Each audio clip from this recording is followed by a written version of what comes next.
ಹೆಂಡತಿ 554 ಗಂಡಂದಿರ ಸಾವು. Husbands death. ಇದರಲ್ಲಿ 322 ಕೊಲೆ, 232 ಆತ್ಮಹತ್ಯೆಗಳು. ಒಂದು NGO ವರದಿ ದೇಶವನ್ನೇ ಬೆಚ್ಚಿ ಬೀಳಿಸಿದೆ. ಒಬ್ಬ ಗಂಡ ತನ್ನ ಹೆಂಡತಿಯ ಮೇಲಿನ ಅನುಮಾನದಿಂದ ಬದುಕ್ತಿದ್ದ. ಇನ್ನೊಬ್ಬ ಕುಟುಂಬದ ಜಗಳದಿಂದ ಕುಸಿದು ಹೋಗಿದ್ದ. ಮತ್ತೊಬ್ಬ ತನ್ನ ಹೆಂಡತಿಯ ಪ್ರಿಯಕರನೇ ತನ್ನ ಸಾವಿಗೆ ಕಾರಣವಾಗ್ತಾನೆ ಅಂತ ಕನಸಲ್ಲೂ ಊಹಿಸಿರಲಿಲ್ಲ. ಇವು ಸಿನಿಮಾ ಕಥೆಗಳಲ್ಲ, ಒಂದು NGO ಬಿಡುಗಡೆ ಮಾಡಿರೋ ವರದಿಯಲ್ಲಿ ದಾಖಲಾಗಿರುವ ಪ್ರಕರಣಗಳ ರಿಯಲ್ ಸ್ಟೋರಿ. 2026ರ ಮೊದಲ 6 ತಿಂಗಳಲ್ಲೇ 554 ಗಂಡಂದಿರ ಸಾವುಗಳು, ಅದರಲ್ಲಿ 322 ಕೊಲೆಗಳು, 232 ಆತ್ಮಹತ್ಯೆಗಳು. ಈ ಅಂಕಿಅಂಶಗಳು ಈಗ ದೇಶದಾದ್ಯಂತ ಭಾರಿ ಚರ್ಚೆಗೆ ಕಾರಣವಾಗಿವೆ.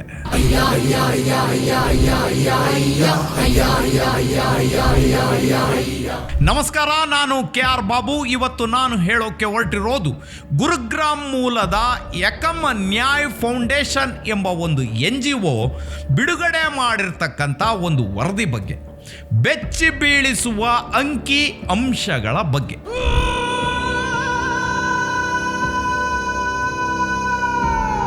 ಈ ವರದಿಯಲ್ಲಿ 2026ರ ಜನವರಿ 1ನೇ ತಾರೀಕಿನಿಂದ ಜುಲೈ 14ನೇ ತಾರೀಕಿನವರೆಗೆ ದೇಶದ ವಿವಿಧ ಮಾಧ್ಯಮಗಳಲ್ಲಿ ಪ್ರಕಟವಾದ ಗಂಡಂದಿರ ಕೊಲೆ ಮತ್ತು ಆತ್ಮಹತ್ಯಾ ಪ್ರಕರಣಗಳನ್ನು ಸಂಗ್ರಹಿಸಿಕೊಂಡು ವಿಶ್ಲೇಷಿಸಲಾಗಿದೆ. ಇದು ನಿಜವಾ? ಹೇಳ್ತೀನಿ. ಅದಕ್ಕೂ ಮುನ್ನ ನೀವಿನ್ನು ಚಾನಲನ್ನು ಸಬ್ಸ್ಕ್ರೈಬ್ ಮಾಡಿಲ್ಲ ಅಂದರೆ ದಯವಿಟ್ಟು ಸಬ್ಸ್ಕ್ರೈಬ್ ಮಾಡ್ಕೊಳ್ಳಿ.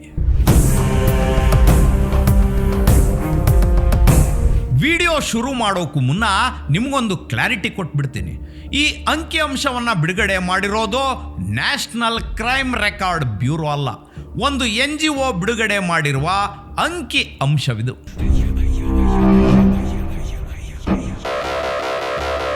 ಅಂದಾಗೆ ಆ 322 ಕೊಲೆಗಳ ಹಿಂದೆ ಏನಿತ್ತು? ಎಸ್, ವರದಿಯ ಪ್ರಕಾರ ಒಟ್ಟು 322 ಗಂಡಂದಿರ ಕೊಲೆ ಪ್ರಕರಣಗಳು ದೇಶದಲ್ಲಿ ದಾಖಲಾಗಿವೆ.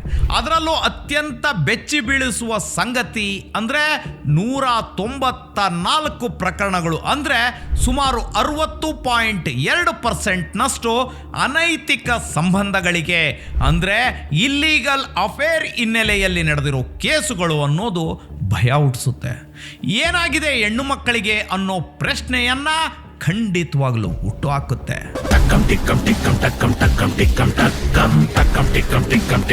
ವರದಿಯ ಅಂಕಿಅಂಶಗಳ ಪ್ರಕಾರ ಹೆಂಡತಿಯ ಅಕ್ರಮ ಸಂಬಂಧಕ್ಕೆ ಗಂಡ ಅಡ್ಡಿಯಾಗಿದ್ದ ಅಥವಾ ಅಂತಹ ಹೀನ ಸಂಬಂಧವನ್ನ ಗಂಡ ವಿರೋಧಿಸಿದ್ದ ಎಂಬ ಆರೋಪಗಳು ಅನೇಕ ಪ್ರಕರಣಗಳ ಹಿಂದಿವೆ.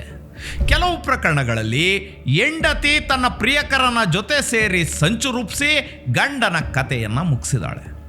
ವಿಕೃತ ಮತ್ತು ಕುಡುಕ ಗಂಡನ ಕಾಟ ತಾಳಲಾರದೆ ಪತ್ನಿಯರು ಜೀವ ತೆಗೆದ ಕೇಸುಗಳು ಈ ಲಿಸ್ಟ್ನಲ್ಲಿವೆ. ಈ ವರದಿಯನ್ನು ನೋಡ್ತಿದ್ರೆ ಸಂಸ್ಕೃತಿಗೆ ಹೆಸರಾದ ಭಾರತದಲ್ಲಿ ಹೆಣ್ಣು ಮಕ್ಕಳು ಈ ಪರಿ ಕ್ರೌರ್ಯಕ್ಕೆ ಮುಂದಾಗಿ ಬಿಟ್ರಾ ಅನ್ನೋ ಆತಂಕ ಮೂಡುತ್ತೆ.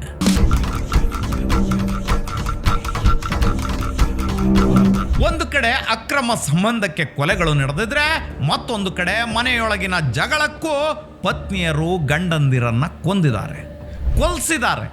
ಈ ರೀತಿ ಕುಟುಂಬ ಕಲಹಕ್ಕೆ ಬಿದ್ದ ಗಂಡಸರ ಹೆಣಗಳ ಸಂಖ್ಯೆ 88.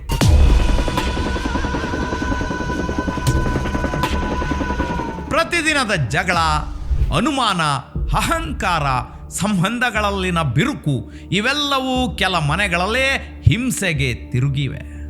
ಇನ್ನು ಕೆಲವು ಪ್ರಕರಣಗಳಲ್ಲೇ ಹಣದ ವಿಚಾರ, ಆಸ್ತಿ ವಿವಾದ, ಇನ್ಶೂರೆನ್ಸ್ ಕಾಸು, ಕುಟುಂಬದ ಸದಸ್ಯರ ಸಂಚು ಇವುಗಳಿಂದಲೂ ಕೊಲೆಗಳು ನಡೆದಿವೆ. ಇಲ್ಲಿ ನೋಡಿ, ಕೊಲೆಗಳಷ್ಟೇ ಅಲ್ಲ, NGO ಬಿಡುಗಡೆ ಮಾಡಿರೋ ವರದಿಯಲ್ಲಿ ಸುಮಾರು 232 ಗಂಡಂದಿರ ಆತ್ಮಹತ್ಯೆ ಪ್ರಕರಣಗಳು ಕೂಡ ದಾಖಲಾಗಿವೆ. ಅದರಲ್ಲೂ 104 ಮಂದಿ ದೀರ್ಘಕಾಲದ ವೈವಾಹಿಕ ಮತ್ತು ಕುಟುಂಬದ ಕಲಹಗಳಿಂದ ಜೀವನ ಮುಗಿಸ್ಕೊಂಡಿದ್ದಾರೆ ಅಂತ ಹೇಳ್ತಿದೆ ವರದಿ. ಮತ್ತೊಂದು ಅಂಕಿಅಂಶ, 57 ಪ್ರಕರಣಗಳಲ್ಲಿ ಪತ್ನಿ ಅಥವಾ ಅತ್ತೆ ಮನೆಯವರಿಂದ ಕಿರುಕುಳದ ಆರೋಪಗಳಿವೆ. 29 ಪ್ರಕರಣಗಳಲ್ಲಿ ಪತ್ನಿಯ ಅನೈತಿಕ ಸಂಬಂಧವನ್ನು ಕಣ್ಣಾರೆ ನೋಡಲಾರದೆ ಬೇಸತ್ತು ಉಂಟಾದ ಮಾನಸಿಕ ಒತ್ತಡಕ್ಕೆ ಗಂಡಂದಿರು ಆತ್ಮಹತ್ಯೆ ಮಾಡಿಕೊಂಡಿದ್ದಾರೆ ಅಂತ ವರದಿ ಉಲ್ಲೇಖಿಸಿದೆ.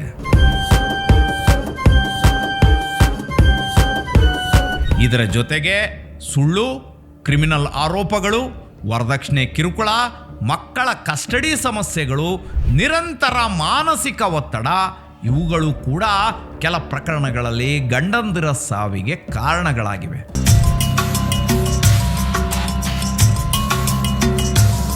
ಇನ್ನು ಈ ವರದಿಯ ಪ್ರಕಾರ ಯಾವ ರಾಜ್ಯಗಳಲ್ಲಿ ಕೊಲೆ ಮತ್ತು ಆತ್ಮಹತ್ಯೆಗಳು ಹೆಚ್ಚಾಗಿ ನಡೆದಿವೆ ಅಂತ ನೋಡೋದಾದರೆ ಮೊದಲ ಸ್ಥಾನದಲ್ಲಿ ನಿಲ್ಲೋದು ಉತ್ತರ ಪ್ರದೇಶ, 2ನೇ ಸ್ಥಾನ ಮಧ್ಯಪ್ರದೇಶಕ್ಕಿದೆ, 3ನೇ ಸ್ಥಾನ ರಾಜಸ್ಥಾನಕ್ಕೆ, 4ನೇ ಸ್ಥಾನ ತೆಲಂಗಾಣ, ನಂತರ ಹರಿಯಾಣ, ಬಳಿಕ ಮಹಾರಾಷ್ಟ್ರ.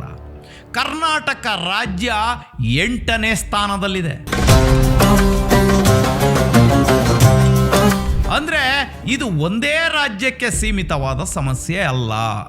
ದೇಶದ ಹಲವು ಭಾಗಗಳಲ್ಲಿ ದಾಖಲಾಗಿರುವ ಘಟನೆಗಳ ಸಂಗ್ರಹವನ್ನು ನೋಡಿದ್ರೆ ದೇಶ ಎತ್ತ ಸಾಗ್ತಿದೆ ಅನ್ನೋ ಆತಂಕ ಖಂಡಿತವಾಗಲೂ ಸೃಷ್ಟಿಯಾಗುತ್ತೆ. ಮೀರತ್ನಲ್ಲಿ ಪತಿ ಸೌರಭ್ ರಾಜಪೂತ್ ಅವರನ್ನು ಕೊಲೆ ಮಾಡಿದ ಆರೋಪದಲ್ಲಿ ಮುಸ್ಕಾನ್ ಮತ್ತು ಆಕೆಯ ಪ್ರಿಯಕರನನ್ನು ಬಂಧಿಸಲಾಯಿತು. ಶವವನ್ನು ತುಂಡು ತುಂಡು ಮಾಡಿ ಡ್ರಮ್ನಲ್ಲಿ ಮರೆಮಾಚಿದ ಆರೋಪ ದೇಶದಾದ್ಯಂತ ಸಂಚಲನ ಮೂಡಿಸಿತ್ತು. ಇನ್ನು ಮೇಘಾಲಯದಲ್ಲಿ ಪತಿ ರಾಜ ರಘುವಂಶಿ ಹನಿಮೂನ್ ವೇಳೆ ಕೊಲೆಯಾದ ಪ್ರಕರಣದಲ್ಲಿ ಪತ್ನಿ ಸೋನಂ ಸೇರಿದಂತೆ ಹಲವರ ವಿರುದ್ಧ ಸಂಚು ರೂಪಿಸಿದ ಆರೋಪ ಕೇಳಿಬಂದಿದ್ದು ಪ್ರಕರಣ ರಾಷ್ಟ್ರವ್ಯಾಪಿ ಚರ್ಚೆಗೆ ಕಾರಣವಾಯಿತು. ಉದ್ಯಮಿ ಕೇತನ್ ಅಗರ್ವಾಲ್ ಸಾವಿನ ಪ್ರಕರಣದಲ್ಲಿ ಭಾವಿ ಪತ್ನಿ ಮತ್ತು ಆಕೆಯ ಪರಿಚಿತರ ವಿರುದ್ಧ ಸಂಚು ಹಾಗೂ ಕೊಲೆ ಆರೋಪಗಳು ಕೇಳಿಬಂದವು. ಹಣಕಾಸು ಮತ್ತು ವೈಯಕ್ತಿಕ ಸಂಬಂಧಗಳ ವಿಚಾರ ತನಿಖೆಯ ಪ್ರಮುಖ ಅಂಶವಾಗಿತ್ತು. ಇನ್ನು ರೂಬಿ ಶರ್ಮಾ ಪ್ರಕರಣದಲ್ಲಿ ಪತ್ನಿಯೇ ಗಂಡನಿಗೆ ನಿದ್ರೆ ಮಾತ್ರೆ ಕೊಟ್ಟು ಜೀವ ಸಮೇತ ತನ್ನದೇ ಮನೆಯ ಬಾತ್ರೂಮ್ನಲ್ಲಿ ಗುಂಡಿ ತೆಗೆದು ಮುಚ್ಚಿಬಿಟ್ಟಿದ್ಲು. ಈ ಪ್ರಕರಣ ಕೂಡ ದೇಶದ ಗಮನ ಸೆಳೆದ ಘಟನೆಗಳಲ್ಲಿ ಒಂದು. ಗಂಡನ ಕುಡಿತದ ಚಟವೇ ಈ ಹತ್ಯೆಗೆ ಕಾರಣವಾಗಿತ್ತು. ಒಂದು ಕುಟುಂಬ ಬೀದಿಗೆ ಬೀಳೋಕೆ ಒಂದು ಕೊಲೆ ಸಾಕು, ಒಂದು ಆತ್ಮಹತ್ಯೆನೂ ಸಾಕು. ಆದರೆ ಈ ಪ್ರಕರಣಗಳ ಹಿಂದೆ ಇರುವ ಕಾರಣ ಏನೇ ಇರಲಿ, ಹೆಣ್ಣಿಗೆ ಇಷ್ಟೊಂದು ಕೋಪ ಯಾಕೆ, ಕ್ರೌರ್ಯ ಯಾಕೆ? ಅದರಲ್ಲೂ ನಮ್ಮ ಭಾರತ ದೇಶಕ್ಕೆ ಇದು ಘನತೆ ತಂದುಕೊಡುವಂತಹ ವಿಚಾರವಾ? ಖಂಡಿತ ಇಲ್ಲ. ಈ ವರದಿ ಹಲವಾರು ಪ್ರಶ್ನೆಗಳನ್ನು ಎತ್ತಿದೆ. ಕುಟುಂಬಗಳಲ್ಲಿ ಏಕೆ ಇಷ್ಟೊಂದು ಸಂಘರ್ಷ? ಸಂಬಂಧಗಳು ಯಾಕೆ ಹಿಂಸೆಗೆ ತಿರುಗ್ತಿವೆ? ಮಾನಸಿಕ ಒತ್ತಡ ಯಾವ ಮಟ್ಟಕ್ಕೆ ತಲುಪಿದೆ? ಈ ಪ್ರಶ್ನೆಗಳಿಗೆ ಉತ್ತರ ಹುಡುಕುವುದು ಇಂದಿನ ಅಗತ್ಯ. ಮುಂದಿನ ದಿನಗಳಲ್ಲಿ ಈ ರೀತಿಯ ಘಟನೆಗಳು ಕಡಿಮೆ ಆಗಬೇಕು ಅಂದರೆ ಕಾನೂನು ಮಾತ್ರ ಅಲ್ಲ, ಸಂಬಂಧಗಳಲ್ಲಿ ನಂಬಿಕೆ, ಸಂವಾದ ಮತ್ತು ಮಾನಸಿಕ ಆರೋಗ್ಯದ ಬಗ್ಗೆ ಜಾಗೃತಿ ಕೂಡ ಅಷ್ಟೇ ಮುಖ್ಯ ಅಲ್ವಾ? ನಿಮ್ಮ ಅಭಿಪ್ರಾಯ ಏನು? ಕಾಮೆಂಟ್ ಮೂಲಕ ತಿಳಿಸಿ. ಇಂತಹ ಡಿಫರೆಂಟ್ ಕ್ರೈಮ್ ಅನಾಲಿಸಿಸ್ಗಾಗಿ stay tuned Suman TV Kannada. ಇದು ಸಮಾಜದ ಸ್ವರ.